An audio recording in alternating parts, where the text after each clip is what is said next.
In each episode of this series, I will offer an applicant a blind choice of either a pleasant experience, a treat, or a darker trick.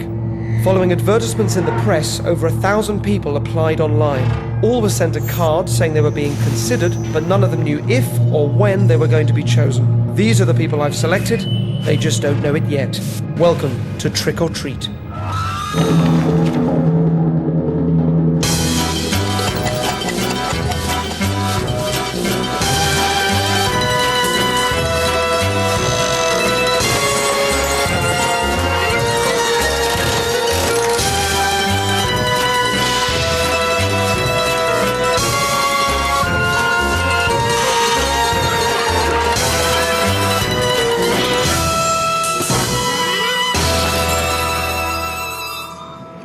Tonight's participant is David, a 37-year-old single actor originally from Scotland but now living in London.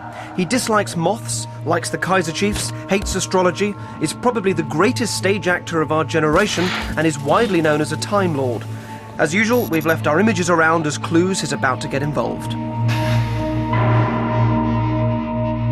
David is on his way to a day's filming and has been collected from home and brought to the unit base on location. As ever, his first port of call is the makeup wagon. What he doesn't realise is that we got there first. The makeup artist is in on the act, and as well as installing a number of hidden cameras, we're quietly hiding next door. My hand is resting on the light switch. I got it to Christmas and I've played it every day. Do you think it does make it rain? I think... Oh, hello. Oh, it's been doing this all morning. Hang on a sec. David. Hi. David, you expressed an interest in coming on the show. Sure. I'd love to use you. Thanks. You may know how the show works. You have a choice of two cards. One says trick. Yeah. One says treat. Yeah. If you pick the one that says treat, it'll be something nice. If you pick the one that says trick, then it won't be. Yeah. Do you want to play? Sure. Excellent. I need you to sign your contract. Oh, wow. In blood? In pen. This could be anything you're getting to sign. You see Yeah. the trust I'm handing over to you here? Thank you. That's it. We'll fill out the rest for you. Sure. Thank you. Okay.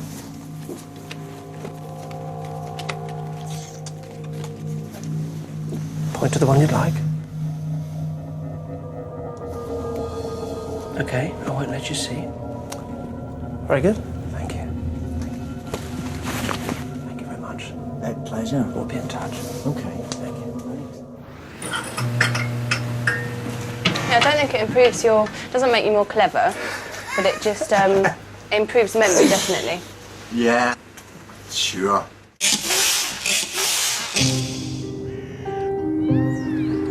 I've invited David to join me at a country house in Hertfordshire where, without using any tardies, I'm going to show him a different way to travel through time and space.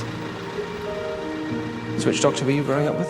Tom Baker and then Peter Davison. I've got exactly the same age as me. Yeah. Can I give you that for a second? Holding Yes, you your can. left hand. Fantastic. Right. I'm assuming then the whole idea of time travel and all of that was an appeal as part of liking Doctor Who. Of course. Yeah. It's the ultimate superpower, isn't it? It is. You picked a treat card.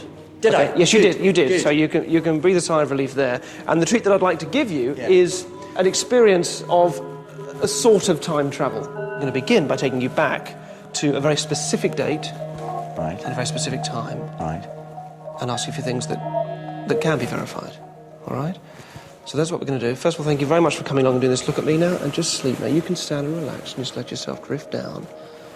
Genuinely, just with my voice just there in the centre of your head and floating around you, and just genuinely start to relax as you stand. And I'm going to move a chair behind you. I'm going to take your hand, and with your eyes closed, let's sit you down in that chair right behind you. You keep hold of the envelope. I'm going to put your hand there, and as you relax, as your hand stays right there, that hand doesn't need to come down any more quickly, that it takes you to just drift and sink away at your own rate and speed. And I'd like you to be aware of the envelope that I've given you, and just to keep that hand that's resting on it, continuing to rest on it. And what I'd like you to do for me, David, is to imagine yourself in a hotel corridor with doors on either side of you. And as you just begin to picture that in your mind, you're going to start to move as if you were being pulled backwards, slowly at first, through that corridor. I want you to be aware that this corridor takes you back through time. Now, as you hear my voice, you start to move, but this time you feel there's a real pull. You begin to feel it building like a G-force as you move backwards through that corridor, and those doors just start to whiz past you, and you start to see the 60s go past. You'll even notice a change in the decor of the corridors, and then you realize you're going back through the 50s. You feel it picking up speed, and you really feel that inside of you, pulling you back through the corridor faster and faster. Can't even keep track of the doors now. Difficult to keep track of the years, finding yourself going back through the wartime, through a sense of that period, and then you stop there. As you come to a halt, you look at the sign on the door, you see that it says September the 29th, 1938. Step through the door. Now, you're in a place called Chester Square. It's 1938. I want you to give me a sense of what you're first aware of.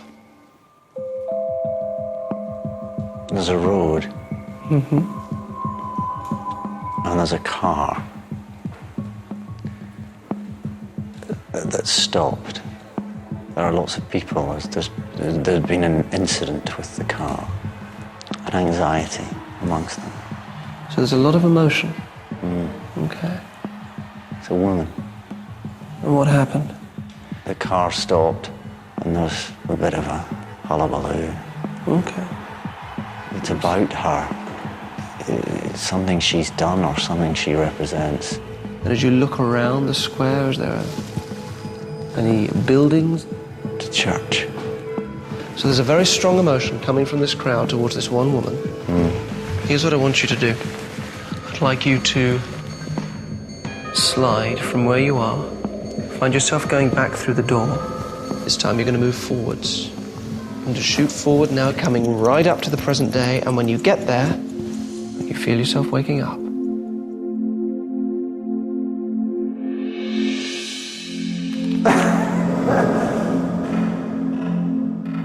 Chester Square means nothing to you. It's just one of many, many squares in London. Just open up the envelope. Just pull it straight out. Don't turn it over quite yet. Just pull it out. So this is a newspaper. Yeah. From September the 30th, 1938. There is an article on the front page of that paper, which, if you turn it over, I've put a couple of arrow stickers there. Can you read that out? Crowds of women rejoicing at the news from Munich cheered Mrs. Neville Chamberlain for several minutes last night as she left St Michael's Church, Chester Square, London, where the Archbishop of Canterbury had addressed a broadcast service.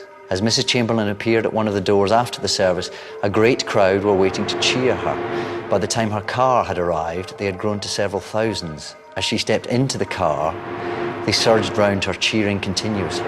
Oh, interestingly, the first thing you went to was the image of a car. It really was, with loads of people around it. I'm so important I hadn't told you that story. Not at all, I hadn't told you what no. happened. Listen, I'm going to stop there, but thank you Right. very, very much. That's fantastic, really interesting. Thank you. Okay. Thank you. I wasn't enjoying being amongst those people. I was quite glad when I was told to go back into the hotel corridor again. That felt like a relief. I think probably the scientific logic of it would indicate that Derren's a witch. I'm happy to go with that. After going backwards in time, I want to move on to the more philosophically interesting area of travelling forward in time. And to do that, David's going to have to pretend to read someone's mind. I'm going to have you project yourself forward in time, 20 minutes, and tell me something that's going to happen. Right. All right? Let me take your arm. Just relax, look at me, put your feet flat on the floor. In a little while, we're going to leave here, we're going to walk out onto the street. You're going to go up to somebody in the street, and you're going to have them draw a picture. And you can choose anybody you like. Now, what you're then going to do is to pretend to read their mind. And what I want you to do in a second is to project yourself forward to the point that at the end of that trick, they will turn their drawing around and show you what they've drawn, okay? And I want you to see in the future what it is that they're going to draw. Okay? Mm-hmm. Good. Now close your eyes for me. And put your hand up there. That hand will not come down any more quickly or slowly than it takes you to begin to get a sense of what that is. You don't have to think about it, but you're just imagining them with that drawing. You can see in your mind whether it's a man or a woman. You pretended to read their mind. You get it right. And then They turn it around. And at the point your hand touches the table, you'll have a clear sense of what it is. Just open your eyes for me. Remember what that is. I'd like you now to go and stand in the corner, just behind you. You can then draw what you're thinking of. I will not look. So stand there with the wall behind you, facing into the room, so you know nothing. You look over your shoulder, and I look over here. Nice and large and clear. When you're done, just fold it up, put it straight in your pocket, and please, no cameras directly on that. When you've done it, don't show anybody. Fold it straight up, put it in your pocket. Lovely. Done that? Mm-hmm. Excellent. Let's go. There should still be some people around. It's 20 to 4. Thanks very much. Thank you. Let's go. This is quite odd. I am quite freaked out by this. David's now going to act out the mind reading he imagined 20 minutes ago to see if a random member of the public will draw what he foresaw that they would. What sort of person should I be looking for? Entirely up to you. I have a blank canvas. A blank canvas. Let's do it. Maybe down here? Yes. No. No? I'm not feeling a psychic bond. Okay. There's someone. We're not rolling. Are we rolling? Excuse me. You don't have 5 minutes to let me try and read your mind, do you? I'd love you to. Would you? Brilliant. I found someone. What's your name? Claire. Claire, I'm David. It's lovely to meet you. This is Derren. Hello, I'm Derren. He's a sort of Brown. witch. Don't worry about that. Excellent. Come up here and we'll put a microphone on you and we'll do David's that. going to read your mind. I'm going to stand you there facing David, and David there facing Claire. Yeah, good. Now, this is very simple. I've been teaching David some of my mind-reading skills, and he is, in a moment, going to read your mind as you focus on a picture or an image or something. Now, I need you to start doing that now. All I'd say is, as you do it, make the image very clear, very bright, very vivid. Try not to change it and mess it around. If you happen to be thinking of like a house or a stick man, change it, think of something else. Now I'm going to ask you to draw this before we do anything. David, you obviously mustn't look at what Claire draws. So just get a pen and paper. Nice and large and clear, please. David, look the other way. And you also realize you can't tell from the sound of the pen or anything. I can't hear anything. You can't even hear anything now. I can, I've got quite good at this. But no idea. Okay, I've got Done? it. Just hold the whole thing up against yourself. Right, can David turn back round now? Lovely. Oh, well, you don't dip dirty fingers. Lovely. Okay. Okay, all right, here we go. So, Claire, you're focusing on the image. Now start sending that picture across, and at the same time, in your mind, just scream the name of the thing over and over again. Make that image, Claire, really big and bold and bright. Now, David, as you're doing this, are you getting a sense of animal, vegetable, or mineral? I think it's living. I think it's a living thing. All right. Now, don't say yes or no, but you've given away probably a nice yes then from that. And I think it's a furry animal, like a pet, and it's I think I know what it is. I think it's a cat. No, is it? Can it? Yeah, it is. Clue? This is the worst drawing ever, but it definitely is a cat. That's really good. Well done. Really good. It's appalling. I'm supposed to be an art student. It's not. Claire's a fine arts. Yeah, okay. Yeah. What year?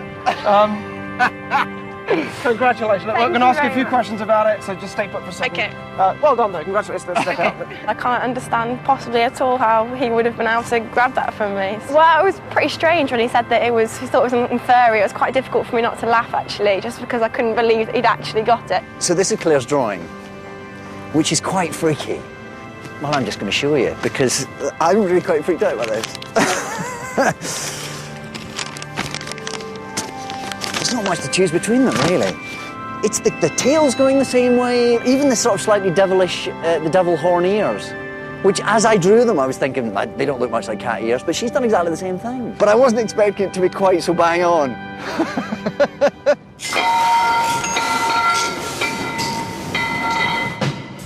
Now that I've shown David that his own abilities can place him backwards or forwards in time, I try one final game with him. I want David to try and predict a future event that will appear in his daily newspaper, The Guardian, and for this, he's going to try some automatic writing, whereby he can let his subconscious mind express itself without rational interference. I need him to be as relaxed as possible, so to combine this with the opportunity of seeing David in a close-fitting wetsuit, I've decided to give him the experience of a flotation tank. For 45 minutes, David relaxes and slowly enters an altered state of consciousness.